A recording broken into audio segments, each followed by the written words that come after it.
극비문서 전쟁의 실마리 극일남 남보람입니다. 1939년 11월 30일 소련군이 핀란드 국경을 넘어 침공을 합니다. 레닌그라드 서쪽 방어를 이유로 카렐리아 지역과 핀란드 동부 영토를 점령하기 위한 작전이었습니다. 소련은 60만 명 이상의 병력, 전차 2,000대를 투입합니다. 반면 핀란드는 예비군 중심 병력으로 대응해야 했죠. 그런데 이 전쟁이 의외로 105일간 이어집니다. 소련군의 숫자와 무기를 핀란드의 지형과 전술이 이겼다. 후세선 이렇게 표현을 하죠. 핀란드는 과연 무엇을 준비했길래, 소련군은 어디서 계산을 잘못했길래 이런 결과가 나왔을까요? 오늘 전쟁사계의 철인 전철 심호섭 교수 모십니다. 어서 오십시오.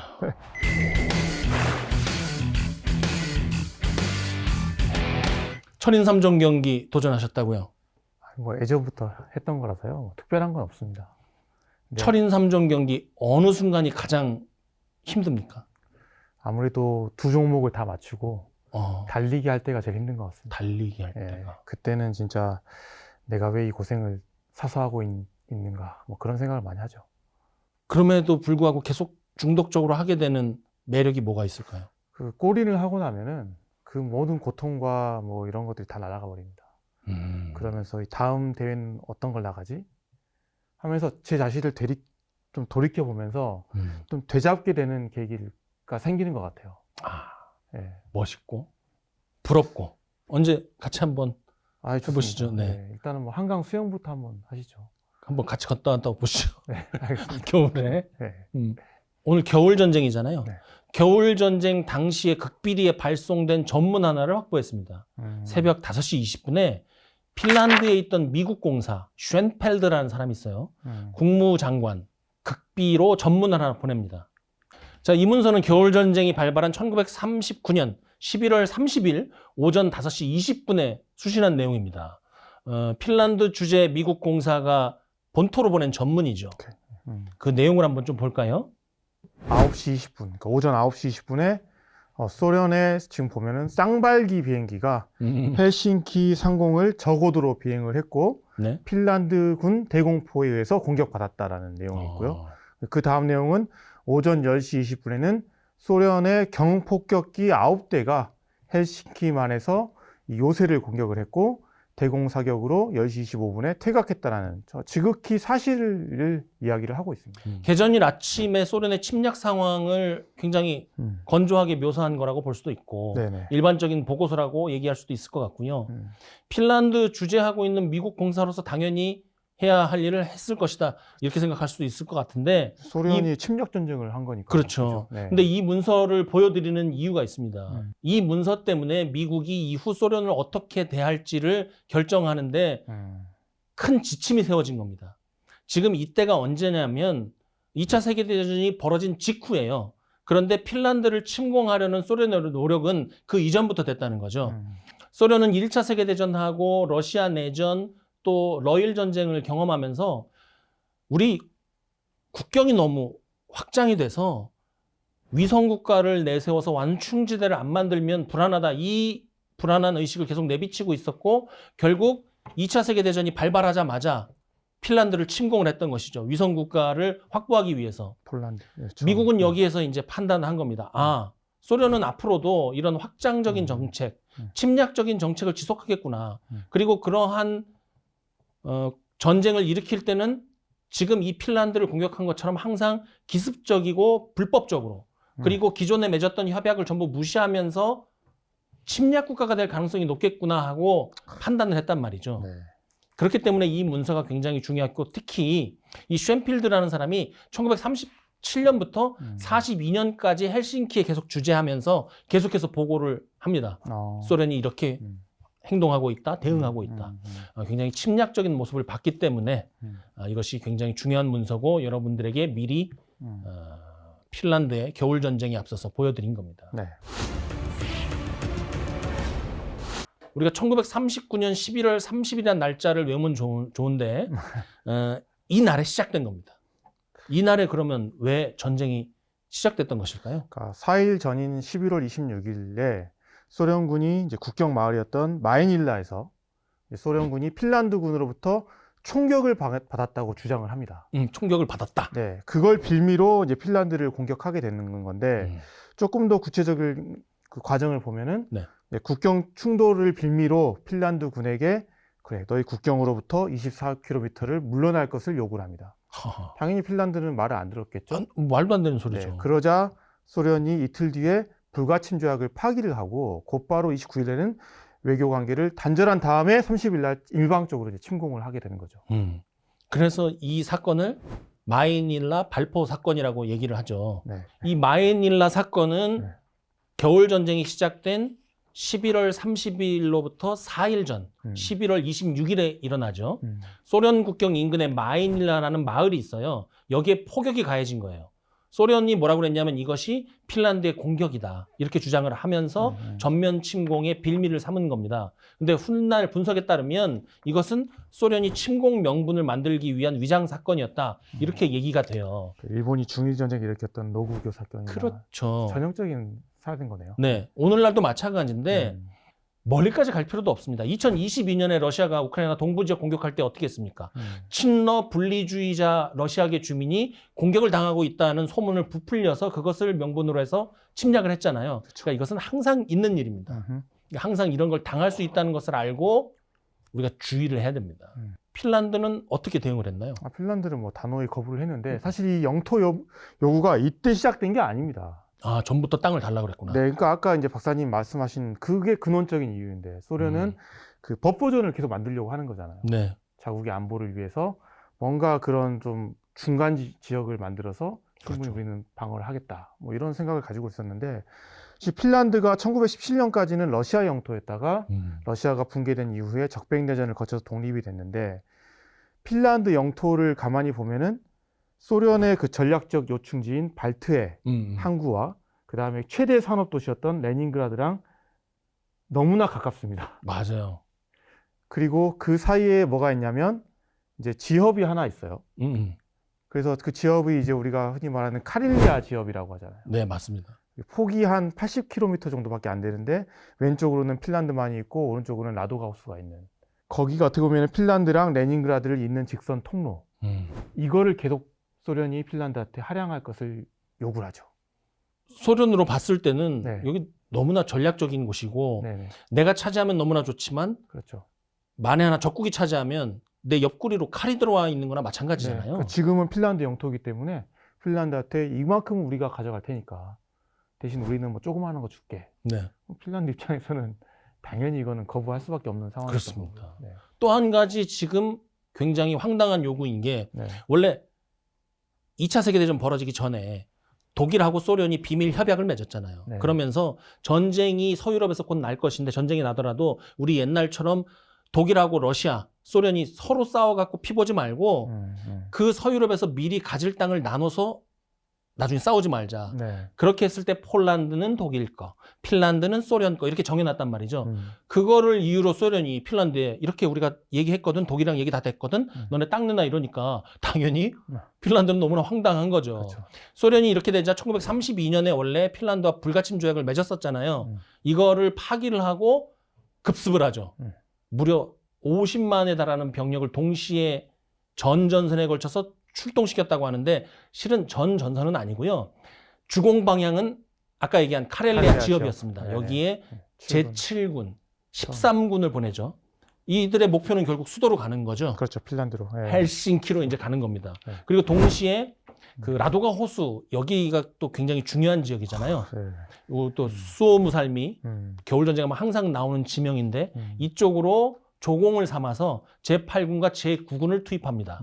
그런데 우리가 통상 생각할 때 조공이라고 했을 때 약한 군대를 들보내는 게 아니에요. 실제로 전쟁을 할 때 보면 조공에 더 많은 병력을 보내는 경우가 많습니다. 그렇죠. 여기는 길이 워낙 또 멀리 돌아가는 거잖아요. 아, 그렇죠. 네. 그것도 있고. 네네.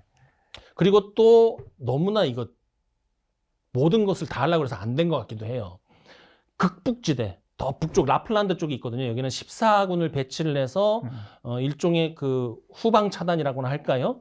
그래서 노르웨이 국경하고 무르만스크 철도 방면을 위협해서 증원 병력이 못 들어오게까지 합니다. 이렇게 봤을 때 작전 계획과 준비 측면에서 소련은 정말 그야말로 완벽하다고 할 수 있습니다. 네, 실제 전투는 카렐리아 지역에서 이제 집중돼서 펼쳐지는 거죠. 맞습니다. 네. 핀란드가 굉장히 거세게 저항합니다. 뭐 예상보다 훨씬 더 강하게 저항을 했는데 사실 네. 소련이 처음부터 핀란드군을 좀 우습게 본 부분이 분명히 있죠. 그럴만 하죠. 네.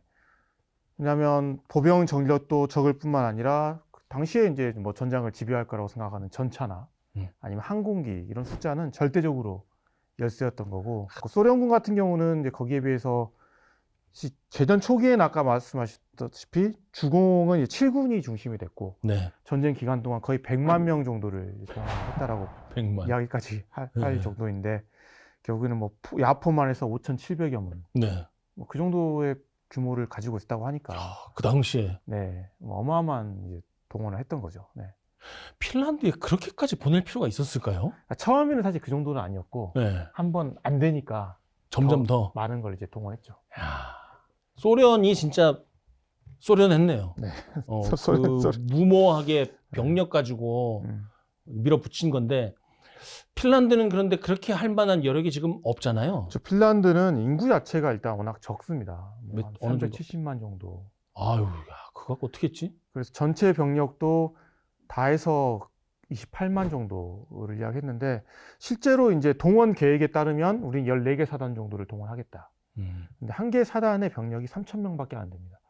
통상 10,000명 돼야 되잖아요. 그렇죠. 그 정도 작은 부대의 어떤 편제였고, 결국에는 핀란드군이 17만 5천 명을 넘지를 못했어요. 그러니까 되게 작았고, 네. 군대 규모도 작았고, 야포 같은 경우도 한 400여 문인데, 그것도 대부분이 이제 중국연도 아닌 소국영 위주의 화력이었고요. 화력이 그렇죠. 되게 네. 열악했죠. 전차도 한 32대 정도. 그러니까 소련은 거의 6,000대, 7,000대 갖고 오는데 네. 32대. 항공기도 한 75기 정도. 그러니까 소련에 비하면 정말 이거는 다윗과 골리앗의 싸움이었습니다. 다윗이 결국 이겼잖아요. 그렇죠. 골리앗을 쓰러뜨렸죠. 네.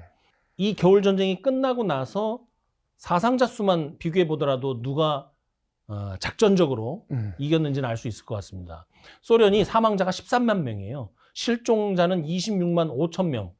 말도 안 되는 숫자인데, 부상자는 13만 명이라고 하니까 도합해서 50만 명 남짓의 피해를 입은 겁니다. 소련은. 근데 핀란드는 사망 2만 5천, 부상 4만 4천. 그러니까 7만 명 정도의 피해를 입은 거예요. 말도 안 되는 숫자잖아요. 네. 소련이 병력도 압도적이고 전차 항공기는 그냥 비교 자체가 불가능한데, 이 전쟁은 결국 그래서 어떻게 끝나게 되는 겁니까? 뭐 다윗과 골리앗의 싸움에서는 다윗이 이기긴 했지만, 네. 이 겨울 전쟁에서는 골리앗이 이기긴 합니다. 음. 그러니까 소련이 결과적으로 이기긴 해요. 네. 근데 그 과정을 보면은 첫 번째 소련이 이제 공격했을 때는 소련이 대실패를 합니다. 대실패. 그게 저는 이제 1차 공세라고 생각을 하고요. 그런 다음에 이제 소련이 2월 초중순에 다시금 이제 공격을 하게 되죠. 그게 이제 흔히 말하는 2차 공세라고 볼 수 있을 것 같은데요. 네. 이때는 소련이 정말 많은 수의 병력을 동원을 하고 첫 번째 공격을 했던데 여러 가지 실패를 교훈을 잘 받아들여서 정말 이제 각 잡고 말 그대로 대규모의 공세를 퍼붓게 됐고, 결국 이때 이제 핀란드가 항복과 같은 패배를 맞게 되는 거죠. 그러면 결과적으로는 정치적인 협상을 하고 네. 처음에 달라고 했던 땅 줘야 될 거 아니에요. 그때 이제 핀란드가 할양해줬던 땅이 영토가 전체 한 9%에서 11%가 되는데, 사실 이거는 소련이 처음에 요구했던 것보다 더 많은 걸 내주게 됩니다. 그러니까 까릴리아 지역뿐만 아니라 뭐 다양한 지역들을 소련한테 주어야 됐고요. 그 과정에서 이제 핀란드 주민 42만 명이 다른 데로 이주를 해야 됐고요. 근데 중요한 사실은 소련에게 한 방 먹였잖아요. 그렇죠. 그러니까 소련이 뜨거워한 거잖아요, 지금. 만만치 않다는 걸 보여줬고, 그렇죠. 너무나 큰 피해를 입혔죠. 네, 그렇기 때문에 전쟁에서 지긴 했지만 핀란드가 주권을 잃지는 않았습니다. 그리고 군대도 해체되지 않았습니다. 정치 체제도 그대로 유지가 됩니다. 여기에 대해서 핀란드가 비록 이 전쟁에서 영토를 잃었지만 독립과, 특히 저는 이게 중요하다고 생각하는데, 그 의지, 그 기상을 지킨 전쟁이다. 반면에 이제 소련 같은 경우는 이 전쟁을 통해서 국제적 위상은 완전 추락했죠. 완전 창피하죠. 아까 그 미국의 대사가 보낸 것처럼 저런 놈들이다. 하지만 또 하나의 볼 측면은 소련이 이 전쟁을 경험을 하고 군대의 문제점을 깨달았죠. 아하. 그러면서 이제 군사 개혁을 했고, 그런 개혁이 있었기 때문에 독소 전쟁에서 초반에 문제는 있었지만 나중에 이제 극복하게 되는 또 하나의 계기가 만들어지기도 합니다. 또 반면에 히틀러는 이 전쟁을 보면서 소련군은 형편없을 거라고 생각하고 굉장히 무시했죠. 예, 개전을 했던 과감하게 개전했던 또 역사적인 또 어떤 사건이었죠. 전쟁의 전후를 샅샅이 훑어보는 것도 좋겠지만 오늘은 우리가 몇 가지에 집중을 해보죠. 전차도 잔뜩 있고 병력도 많고 항공기도 비교도 안 됐잖아요. 네네. 그런데 우위를 점하면서 당연히 이겨야 되는데 역사적인 평가는 왜 핀란드의 편이며 소련은 왜 그 우세를 유지하지 못했는가. 거기에는 소련에 못 싸운 이유도 있을 거 아닙니까? 가장 첫 번째는 소련이 상대를 너무 얕봤다는 겁니다. 핀란드를? 예, 너무 과소평가했다는 거죠. 물론 과거에 러시아 소속에 있었기도 했지만 핀란드가 국토는 크긴 하지만 대부분 버려진 땅들이 많잖아요. 그렇죠. 인구도 얼마 안 되고요. 근데 군대는 더더욱 지금 적고요. 거기에 비하면 소련은 지금 현대화된 대규모의 군대를 보유하고 있잖아요. 그렇죠. 또 내전을 통해서 굉장히 몸집을 불린 상태고 네. 그리고 우리가 지금 현재 알고 있는 러시아 출신의 여러 군사학자들이 나와서 편제라든지 뭐 여러 가지 교리들이 막 발전하고 있는 상태이기도 했죠. 그렇죠. 그래서 그렇기 때문에 몇 주면 이 전쟁이 끝날 거라는 그런 오만이 컸다. 심리학에서 그걸 오만 편향이라고 불러요. 네. 오만 편향이라는 게 있습니다. 그래서 자신의 지식 판단 능력을 실제보다 굉장히 부풀려서 생각하는 거예요. 전문가든 비전문가든 다 이 오만 편향에 빠질 가능성이 큰데 내가 옳다는 확신이 한 번 들면 그 사람이 높은 직급에 있을수록 옆에서 바른 말을 해줄 수 있는 사람이 줄어듭니다. 야, 우리 이렇게 거대한 제국인데 전쟁도 해봤고 지금 우리 잘 나가고 있는데 핀란드 저 북쪽에 있는 그 바이킹 같은 저것들은 별것 아니야 하고 2주 만에 휩쓸어 버릴 거라고 생각을 했던 것 같습니다. 그게 치명적이었는데 반면 소련이 오만 편향에 빠졌다면 핀란드는 또 그 반대로 똘똘 뭉쳐서 잘했을 거 아닙니까? 그렇습니다. 그러니까 전쟁에서 사실 가장 어떻게 보면 처음에 중요한 건 명분 아니겠습니까? 명분이 있어야 싸움을 시작하죠. 네, 근데 명분이 가장 확실한 전쟁은 상대로부터 내가 공격받을 때입니다. 근데 그 상대가 아주 나쁜 놈인 거죠. 그렇죠. 소련이 공격을 해오니까 국가는 너무나 이건 전쟁을 할 명분이 있는 겁니다. 막아야 되는 거죠. 방어를 해야 되는 거예요. 애국전쟁이 되는 겁니다. 그러다 보니까 전 국민이 똘똘 뭉쳐서 총력전을 펼쳤다라고 보시면 될 것 같습니다. 그리고 이제 대외적인 상황도 핀란드에게 유리했죠. 뭐 아주 군대를 보내주거나 이러진 않았는데 또 이웃 국가들이 있잖아요. 그렇죠. 주변에 항상 같이 붙어 다니는 뭐 스웨덴, 노르웨이. 네. 근데 노르웨이도 뭐 독일한테 공격받아 정신이 없긴 했지만. 네. 아무튼 스웨덴에서 봉사단을 보내주는데 이게 그냥 말이 봉사단이 거의 10,000명에 가까운 인원이에요. 10,000명 봉사단. 의료 지원이나 아니면 뭐 이런 항공기 지원, 그러니까 적지 않은 지원을 또 해준 게 또 있었고요. 대단한데요? 네. 그리고 사실 이런 어떤 전쟁에 있어서 영웅이 또 필요하죠, 항상. 리더가 있어야 돼요. 리더가 있어야 됩니다. 누군가는 그 구심점을 잡아줘야 될 사람이 있는데 이때 구심점을 잡아준 사람이 당시 나이 72세였던 그 핀란드. 그러니까 예전에 적백내전에서도 그랬고 핀란드 독립전쟁 때도 그랬고 맞아요. 활약을 했던 인물이 있습니다. 전쟁 영웅. 네, 구스타프 만네르하임. 흔히 우리가 이야기하는 만델하임. 네, 그렇죠. 뭐 이렇게 이야기를 하는 그 만델하임이 총사령관으로서 구심점을 딱 잡아주는 거죠. 아까 말씀하셨던 국민들의 애국심, 똘똘 뭉친 그 항전 의지. 네.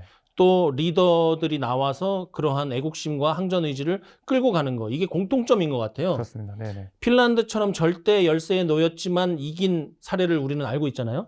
1980년대에 아프가니스탄의 그 무자헤딘이 같은 상황이었습니다. 소련을 상대로 해서 이겼죠. 그때 그 지휘자가 누구였냐면 아흐마드 샤 마수드였어요.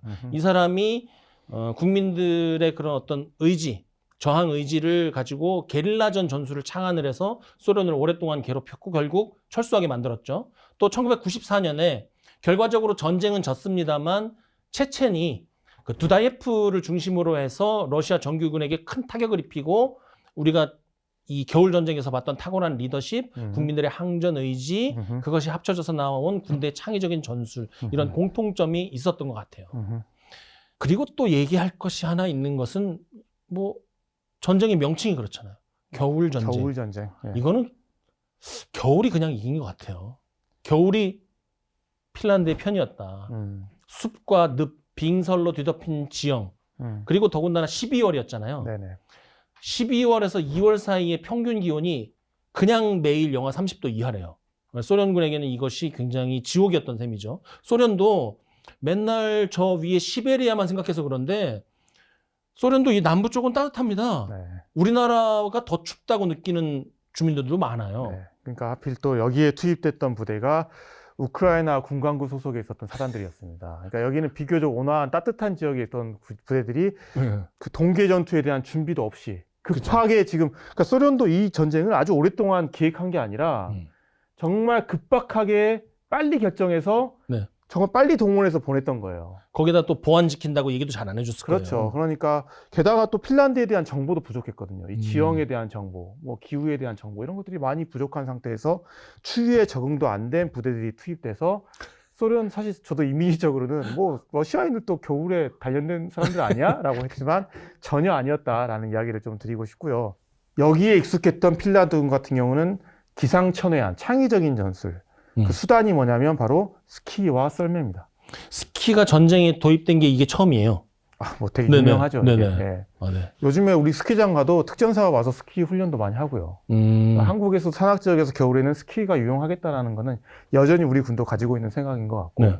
특히 이제 특수부대를 활용하는 데 있어서. 네. 근데 어찌됐든 핀란드군은 스키를 통해서 어마어마한 기동력을 발휘했고, 썰매를 통해서 또 보급을 해주고요. 썰매로 보급하고. 네. 그러면서 이 지형 지물을 좀 능숙하게 활용했다. 특히 이제 핀란드 같은 경우는 수백 킬로에 달하는 어떤 그런 우회로, 그러니까 소련군이 못 보는 길을 아는 거예요, 이 사람들은. 사실 뭐 날씨도 날씨지만 이 전쟁에서 정말 승패를 좌우한 정말 네. 중요한 요소는 저는 이제 지형이라고 생각을 하는데 아, 한번 이 사진을 한번 좀 보실 필요가 있을 것 네. 같습니다. 날씨 사진 같은데요? 추워보 길이 일단 갈 수 있는 길이 얼마 아, 없어요. 기동로가 이렇게 제한된다고. 병목 현상이 나타날 수밖에 없습니다. 아, 지금 다 멈춘 거니까. 네, 그렇죠. 조각내줬죠, 지금 이렇게. 길이 제한적이다 보니까 조각내기가 쉬운 거예요. 이렇게 해서 장작 쪼개기식으로, 네. 모티식으로 공격하기가 쉽다. 네네. 저는 여기서 그것도 볼 수 있는 것 같아요. 너무나 확연히 드러난다. 음, 그 흑백 대비가 너무나 되잖아요. 네. 그러니까 은엄패가 불가능한 거예요. 저 길 위에 한번 멈추면 아, 그렇죠. 그냥 서 있는 표적 자체가 되는 거고, 네. 지금 이게 멈춘 이유 중에 하나는 공격을 받았을 가능성이 굉장히 크지만 네네. 정말 영하 50도 이때 가까이 가면 전차가 얼어요. 네. 지금 얼어붙어 버리는 거거든요. 그것도 있고. 그래서 그냥 우리가 좀 평화롭게 날씨와 지형이 함께 작용했다라고 이야기를 하시죠. 아, 그게 좋을 것 같아요. 네. 그리고 저 좌우에 있는 것은 얼어붙어서 치울 수가 없는 시신들입니다. 겨울전쟁 보면 선체로 얼은 그 적의 병사를 그대로 땅에 꽂아놔가지고 적에게 겁을 주려고 해놓은 그런 선전용 사진도 있어요. 그리고 여기에 보면 지금 이 사진에서 보이는 날씨는 굉장히 좋은 날씨입니다. 아, 그렇죠. 블리자드라고 해서 이렇게 시계가 확보되는 안 되는, 날씨가 네, 네. 별로 없어요. 네네. 그러니까 저게 지금 괜찮은 날씨인 거예요. 그게 무서운 거죠. 네. 이게 이제 안 보이는 사진이네요, 네. 지금. 네. 비교적 그나마 이것도 잘 보이는 거다. 네. 그리고 뒤돌아 있는 것이 지금 보면 이거는 핀란드군이에요. 네. 설상위장을 하고 있죠. 그렇죠. 네. 제가 설상위장에 대해서 좀 얘기를 하자면 이게 효과가 사실은 굉장히 커요. 네. 제가 그 전방 그 임진강 일대에서 중대장 할 때 우리가 한겨울에 눈이 잔뜩 왔는데 그 여명의 적 진지로 이제 공격해야 되는 임무를 받았어요. 상호 전술훈련 평가였거든요. 근데 네. 우리가 어떻게 했냐면 판초위를 다 꺼내가지고 그 하얀 쪽 있죠. 그거를 펼친 다음에 판초위를 연결해서 들고 그 눈밭을 싹 조용히 갔어요. 안 들키고 적진까지 그대로 가서 공격했잖아요. 이게 하얘면 안 보여요. 이거네. 네. 지금 다 쓰고 있잖아요. 네네. 지금, 그죠? 네. 지금 이 장면이 뭐냐면 누가 벌을 쓰고 있는 게 아니라 하얀 사신. 시모 헤이웨가 지금 국민들의 성금으로 모아서 구입한 최신 네. 스웨덴제 총을 지금 받고 있는 겁니다. 전시에 이렇게 해서 받은 그 총을 예비까지 해서 3개를 들고 다녔다고 해요. 그래서 지금 그 만네르하임으로부터의 그 치하하는 그 글과 함께 저 총을 수여받는 수여식 장면, 총기 수여식 장면입니다. 시모 헤이웨 뭐 전설이죠, 뭐. 그렇죠. 예. 네, 지금 이제 시모 헤이의 이야기가 나왔는데 제가 핀란드를 가면은 제 이름을 시모섭 이렇게 할 겁니다. 심호섭, 심호해의 네, 약간 이게 시모라고 해야 유머 감각이 좀 이상해요. 지금 죄송합니다. 졸려요? 죄송합니다. 네, 생각해 주시고요. 네. 시모 헤이의 이야기가 나왔는데 이 사람 하면 딱 생각나는 말 있죠. 원샷, 원킬, 거기서 나왔어요? 하얀 사신? 하얀 사신. 오. 한 방에 다 죽인다. 뭐 이런 건데 저격수잖아요. 유명한 저격수인데 네. 이때 이 전쟁에서 소련군 병사 무려 542명을 저격했다라고 합니다. 근데 이게 더욱더 놀라운 거는 망원 조준경을 사용하지 않고 오로지 가늠쇠로 잡았다. 사실 근데 유명한 저격수를 보면은 다 그런 이야기를 하더라고요. 오히려 망원경이 방해되는 경우도 많고 조율하고 이렇게 하는 과정에서 불편하니까 나의 잘 보이는 이 눈으로 잡았다 뭐 이렇게 이야기를 하는데 여기서도 이제 그 이유가 영하의 날씨에서는 스코프 관리하기가 되게 어렵고 그다음에 또 반사광 때문에 제대로 이제 조준도 마찬가지지만 내 위치가 상대방에게 이제 발각될 수 있기 때문에 오히려 그런 원시적인 방법을 사용했다 이야기를 하는데 사진이 이제 시모 헤이의 사진인데 지금 보면은 파편 유탄 때문에 얼굴이 지금 망가져 있잖아요. 정말 저렇게까지 하면서 어떻게 보면은 이 전쟁의 영웅이 됐던 사람이죠. 네. 그 시모헤이의 최고 훈장 수여증을 제가 봤어요. 1차 사료를. 네네. 거기에 보면 공적조사라는 게 항상 있죠. 그 공적조사는 뭐냐 하면 내가 이러이러한 공적을 세워서 훈장을 받을 만하노라 하고 자필로 쓰는 겁니다. 근데 시모헤이의 공적조서에 한 줄만 써 있어요. 그것도 한 문장이 아니라 우리 문장으로 해서 2글자가 써 있어요. 뭐라고 써 있었죠? 열심히 싸웠다. 시모헤이가 그 평생토록 국민들에게 존경을 받았던 이유는 자기 자신의 공적을 과장하지 않고 심플하고 누가 사인해달라고 사진을 찍어달라고 하면 항상 거절하지 않고 자기 자신을 낮게 겸손하게 항상 이렇게 가져간 것에 있었다고 또 얘기들을 해요. 네네. 핀란드 겨울 우리가 얘기 계속하고 있는데 네네. 그 혹독함을 보여주는 사례를 좀 찾아봤어요. 첫 번째는 난방비를 보면 알 수 있을 것 같아요. 얼마나 추운지는. 지금 기준에서. 지금 기준으로. 핀란드 가정의 연간 난방비가 한 많을 때는 3,000유로 정도 나온대요. 그 주변 유럽에 비해서 6배 정도 난방비가 많이 나간답니다. 또 핀란드의 날씨 관련된 속담이 많아요. 특히 겨울 날씨 가지고 나쁜 날씨란 없다. 단지 옷을 제대로 입지 않은 사람만 있을 뿐이다. 순응했네 진짜 거기 자연에. 핀란드인들의 삶의 방식을 보여주는 게 뭐냐면 어떠한 고난을 당하거나 아니면 피침략을 당했을 때 그것을 준비를 열심히 안 한 내 몫이고 준비를 열심히 하는 게 중요하지 그것에 대해서 낙담할 필요가 없다. 그런 삶의 태도를 갖고 있는 것 같아요. 그래서 이 핀란드인들에게 혹독한 겨울 그리고 그 혹독한 겨울을 나기 위한 철저한 준비는 그들의 생활 자체였고 전투도 그런 식으로 했다는 거예요. 준비하면 할 수 있어. 이게 남 박사님이 이제 주로 글을 많이 썼던 전략 문화에 해당되는 거 아니에요? 그렇죠. 전략 문화. 그러니까 그들이 내면에 체화시킨 삶에서 성공하는 방식 자체가 전략, 작전, 전술에도 투영된 거죠. 그렇죠. 네. 우리가 지금 겨울 전쟁의 배경, 경과, 작전적인 측면을 좀 살펴봤는데 전반적으로 전원 분석을 한번 시도해보는 것도 좋을 것 같아요. 전술적으로 좀 더 디테일하게 봤을 때 핀란드가 잘 싸운 이유, 소련군은 왜 이렇게 못 싸웠는지 살펴보는 것이죠. 저는 뭐 당장 떠오르는 거는 겨울 전쟁 하니까 날씨 떠오르고 우리가 지역 얘기도 했습니다만 좀 더 큰 차원에서 소련군의 구조적인 문제가 있지 않았나 그 얘기를 한번 살펴보는 게 좋을 것 같아요. 우리 이미 잘 알고 있는 하나의 썰이 있잖아요. 스탈린의 대규모 숙청설. 이 사진 보시면 그거잖아요. 소련의 대숙청을 얘기할 때 자주 자료로 사용하는 사진인데 이 중에 2명만 살아남았다. 별이 이렇게 하나 있으니까 다들 준장인 줄 알더라고요. 그게 아니고 대원수입니다. 소련군의 최초의 원수들인데 이 큰 왕별은 실제로 그 미군도 초창기에는 별 5개가 아니라 큰 금색의 왕별 하나가 원수인 시절이 있었어요. 이게 이제 원수란 건데 여기서 누가 살아남았을 것 같으세요? 핵심적으로 하단의 중앙과 상단의 우측에 있는 두 원수만 살아남고 나머지는 숙청을 당했습니다. 그래서 이것을 가지고 혹자들은 얘기를 하죠. 상급 구조, 상부 구조를 지탱하는 대원수를 비롯해서 고급 지휘관들을 너무나 많이 죽였기 때문에 80% 가까이 죽였기 때문에 겨울 전쟁에서 패배할 수밖에 없었다. 그러나 그게 정말 사실인지 한번 우리가 알아볼 필요가 있을 것 같습니다. 이게 일부는 맞고 대부분은 틀린 얘기입니다. 실제 자료를 보면 편향된 속설이에요. 요 얘기를 좀 하면 재밌을 것 같아요. 1937년에서 38년 대숙청 당시에 실제로 숙청되었던 고위 지휘관은 80%가 아니라 50%입니다.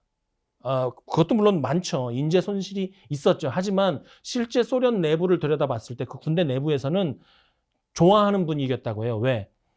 오래된 옛날 교리에 빠진 장군들이 빨리 나가서 신교리를 갖고 있는 전문 장교들이 빨리 승진해서 보직 공백을 메웠다는 거예요. 그래서 발전할 수 있는 가능성이 있었다는 것이죠. 지휘체계 개편도 신속하게 이루어졌고 전투 수행 능력 자체는 굉장히 올라갔다는 겁니다. 전투 수행 능력이 떨어졌다는 증거는 없다. 그런데 문제는 뭐냐 하면 핀란드 겨울전쟁에서 어쨌든 망했으니까 문제가 있었을 거 아니에요. 그들이 신봉했던 교리 자체가 문제였다는 거예요. 분명히 군대는 발전했는데 개활지 전투, 전차 기동전 위주로 했지 도시지역 작전이나 게릴라 작전이나 보병 작전은 등한시했다는 거예요. 그러니까 핀란드에 들어가서 필요한 것은 게릴라와 싸워야 되고 도시지역에서 싸워야 되고 장애물을 극복해야 되는데 그게 안 된다는 거죠. 그래서 근본적으로 핀란드에게 밀릴 수밖에 없었다. 이런 얘기가 있는 것 같아요. 거기에 이제 더해서 실전 경험에 대한 부분인 것 같습니다.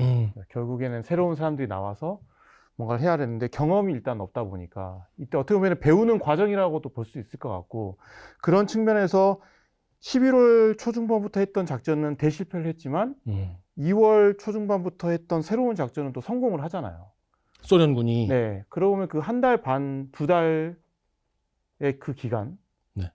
혹은 뭐 길게는 세 달일 수도 있지만 그 기간 동안에 또 한편으로 많이 배웠다라는 부분에서 새로운 군대가 어떻게 보면은 우리가 항상 부정적으로 한 부분은 아니고 분명히 학습을 할 준비가 되어 있었고 이 기간에 상당 부분 학습을 했다라고 볼 수도 있는 거죠. 또 젊은 장교들은 습득이 빠르니까. 그렇죠. 네네. 자, 그럼 핀란드의 경험은 어쨌든지 간에 1918년도에 있었던 그들의 내전, 네. 그리고 1920년에 있었던 국경 분쟁들, 이런 경험이 게릴라전으로 투영이 돼서 1차 전투에서는 유리했지만 네네. 그러한 결국에는 것을 힘 대 힘으로 붙었을 때는 핀란드가 어쩔 수 없는 어쩔 부분이 수 없다. 있었다. 네. 확실히 이게 물량전은 네. 이거는 뭐 약육강식 물량전, 이거는 전장에 뒤집을 수 없는 진리이긴 합니다. 네. 근데 그럼에도 불구하고 전투 하나하나 놓고 봤을 때 핀란드군이 정말 잘 싸운 건 사실입니다. 사실 그 한 예로 그 소무살리 전투를 그렇죠. 놓고 보면은 이때 핀란드군 같은 경우가 이제 장애물로 소련군을 분리시킨 다음에 히트앤런으로 전형적인 게릴라 전술이죠. 네. 혹은 모티 전술이죠. 네. 예, 모티 전술로 핀란드군 11,000명이 무려 소련군 한 개 사단 14,000명을 포위 섬멸을 하죠. 이때 80%를 소멸시킵니다. 네. 어마어마한 전과 아닙니까? 그렇죠. 그러니까 이런 개별적인 어떤 전술적인 측면에서 핀란드군은 분명히 잘 싸운 게 맞지만 결국 이게 소련군이 작정하고 이제 제대로 덤벼들 때는 한계가 분명히 있었다라는 부분도 좀 이해를 할 필요는 있을 것 같습니다. 핀란드군이 너무너무 잘 싸운 그 데이터 중에 하나는 네. 섬멸시켰는데 핀란드군의 피해가 400명이면 전 처음에 안 믿었어요. 4,000명인 줄 알았어요. 최소 피해로. 네. 그러니까 그렇죠. 이거는 네네. 완전 작전, 우리가 별로 좋아하는 단어는 아닙니다만 이거는 뭐 완전 작전이라고 얘기를 할 수 있지 않을까 싶어요. 네. 그런데 또 하나는 역시 전술적인 어떤 성공은 결국 큰 차원의 전략적인 성공을 반드시 이어지는 것은 또 그렇죠. 아니다. 네. 전술의 그 모임이 작전인 건 맞지만 실제 전쟁사에서 작은 전술로 큰 전쟁을 이긴 경우는 그렇게 많지 않은 것 같아요. 네네. 자, 그러면 우리가 이제 좀 다른 측면도 한번 좀 볼 필요가 있을 것 같습니다. 이 핀란드의 겨울이 좀 덜 추웠더라면 소련군이 압도적으로 1차 침략을 통해서 승리할 수 있었을까요? 저는 소련군이 충분히 했을 수 있다라고 생각합니다. 충분히. 네. 1차에. 그 이유는 결국 소련군이 맘 잡고 했던 2차는 성공하잖아요. 네. 그걸 놓고 봤을 때 핀란드가 가지고 있었던 장점이었던 지형이나 추위가 없었더라면 소련군이 처음부터 굴복을 시켰을 가능성이 높다. 저는 그렇게 생각합니다. 그러니까 결국엔 저는 봤을 때 제가 하고 싶은 이야기는 이 지형이나 날씨나 뭐 소련군이 과소평가했거나 아니면 핀란드에 기발한 전술 어느 하나 안 중요한 게 없었다는 이야기를 좀 하고 싶어요. 그러니까 그중 하나라도 없었으면 아마 핀란드가 이렇게 선전하기는 어려웠을 것이다. 제가 보기에는. 왜냐하면 소련군이 워낙 강했기 때문에. 약간 지금 입시 상담 선생님 같아. 국영수만 중요한 게 아니야. 너 그 자연 뭐 무슨 사회 이런 거 못하면 너 못 가. 네. 그러니까 이 핀란드의 겨울전쟁은 그 요소 중에 어떻게 보면 전부 다 맞아떨어졌기 때문에 핀란드가 이만큼 싸울 수 있었던 것이고 그 요소 중에 어느 하나라도 없었으면 핀란드가 이렇게 싸우기가 힘들었을 거다라고 생각을 합니다. 할 수 있는 말을 다 했다. 네. 왜냐하면 국력 차이부터 시작해서 군사력 차이가 워낙 이렇게 큰 경우에 그리고 맞아요. 이거는 사실 게릴라전이라고 보기도 어렵습니다. 기간도 되게 짧았고요. 어떻게 보면 정규군의 충돌입니다. 방법적인 측면에서 게릴라 전술을 활용했다 뿐이지 처음부터 핀란드군이 이거는 비대칭전을 한다 이게 아니었거든요. 맞아요. 네. 근데 그럼에도 불구하고 선전할 수 있었던 여유는 정말 이 모든 요소들이 맞물려서 핀란드군에게 유리하게 작용했기 때문에 핀란드군이 얼마간의 선전을 할 수 있었던 것이고 소련군이 마음을 되잡고 제대로 공격을 했을 경우에는 핀란드군에 이걸 막기가 어려웠다라는 게 여실히 또 보여지잖아요. 그렇죠. 그런 측면에서 사실 핀란드군의 선전은 정말 그들의 노력과 함께 이런 요소들이 다 함께 있었기 때문에 가능했다. 저는 그렇게 생각합니다. 네. 우리가 굉장히 마음에 와닿는데요. 약자가 강자를 상대로 싸울 때 정말 최선을 다해야 되는 것이고 네네. 우리도 나중에 어떤 약자가 패한 전투를 분석할 때 그 상황에서는 그도 최선을 다했으리라고 판단하는 것이 맞죠. 졌다고 해서 에이, 저 바보 같은 놈들 혹은 준비도 제대로 안 하고 이렇게 하는 것은 사실 시간이 지난 우리의 관점에서만 바라보는 오만일 수도 있는 것 같습니다. 자, 그럼 하나 질문 드리겠습니다. 네. 준비가 핀란드가 더 됐다고 볼 수 있을까요? 핀란드군은 이제 실전 경험이 좀 더 있었고요. 또 하나는 이제 만네르하임 방어선이라는 경우인데 핀란드 입장에서는 소련군이 공격을 해온다면 당연히 이 지역을 통과해서 올 거라는 거는 너무나 명확관여했던 부분이기 때문에 이 일대에 나름의 방어선을 잘 구축을 해놨고 사실 여기로 올 수 있는 길이 한정적이잖아요. 거기에 대해서는 철저한 준비가 되어 있었다. 그러니까 소련군은 정보가 없었던 반면에 핀란드군은 소련군을 방어하기 위한 나름의 준비를 갖추고 있었기 때문에 이런 선전을 할 수 있었던 거죠. 근데 만약 이런 준비가 없었더라면 아무리 지형이 좋고 날씨가 이렇다고 한들 핀란드군이 막기는 쉽지 않았을 것 같습니다. 다 얘기했네. 네, 맞아요. 그러니까 우리가 네. 오늘은 이제 이 네. 집중하는 게 방향이 달라서 안 했지만 평소에 그 핀란드군의 작전 계획. 그렇지. 핀란드군이 준비를 잘했어요. 그리고 핀란드군이 이미 1918년, 1920년 계속해서 내전, 그 다음에 국경선 분쟁을 해오던 상태였기 때문에 이 러시아가 언제 침공을 해도 침공할 것이다. 그리고 핀란드는 특히 그 당시에 외교적으로 굉장히 발전한 국가였기 때문에 독일의 상황이 심상치 않다는 것을 미리 감지하고 준비한 나라가 몇이 안 되는데 그게 스위스하고 핀란드입니다. 네. 그래서 충분히 준비를 하고 있었기 때문에 이나마 버틴 거다. 다만 상대가 너무 안 좋았죠. 그렇죠. 네. 소련하고 이 당시에 싸워서 이길 수 있는 나라가 누가 있겠어요? 몇이나 있겠어요? 그래서 우리가 이제 평가하는 거는 선전했다라고 이제 평가를 하는 거잖아요. 선전했다. 네. 핀란드의 겨울 전쟁을 컨텐츠로 준비하면서 우리는 이런 생각을 해봤습니다. 참으로 역경과 고난이 가득한 한 사람의 인생을 밝혀주는 교훈이 이 안에 있다. 특히 오늘날 러시아하고 핀란드 비교해 보자고요. 핀란드 얼마나 찬란한 삶을 국민들에게 제공해주고 있습니까? 그러한 삶의 근본이 이 겨울 전쟁에서 비롯됐다고 생각하지 않을 이유가 있을까요? 찰스 다윈이 그랬잖아요. 강한 자가 살아남는 게 아니라 살아남는 자가 강한 것이다. 그렇게 봤을 때 핀란드는 강한 자다. 겁니다. 네. 그리고 실제로 강대국이잖아요. 그렇죠. 네. 핀란드의 겨울 전쟁을 한 발 떨어져서 살펴보면 저는 공상과학 영화 같다는 생각을 많이 했습니다. 이 사람들은 정신력과 겨울의 힘으로 싸웠어요. 마법처럼. 병력은 비교도 안 되고 전차는 진짜 없는 거나 마찬가지였지만 대자연이 그들의 편에서 함께 싸웠습니다. 반면 소련은 압도적인 전력을 갖고 있었음에도 불구하고 초전에 굉장히 창피를 많이 당했죠. 그렇다고 핀란드군이 편하게만 싸운 것은 아니었습니다. 도시를 버려야 했고 자신들이 만든 도로를 끊어야 했고 숲과 늪 속으로 적을 유인했을 때는 그 자신도 그 혹한의 기상 속에서 습과 늪에 버려져 있어야 했습니다. 겨울 전쟁의 이 교훈들을 여러분들이 마음에 담아서 삶에 어려운 일이 있을 때 극복할 수 있는 하나의 동력이 되길 바라면서 국비문서 전쟁의 실마리 결정적인 작전과 새로운 시각으로 다음 시간에 뵙겠습니다. 오늘 수고하셨습니다. 아유, 감사합니다. 덕분에 또 인생의 교훈을 배우고 갑니다.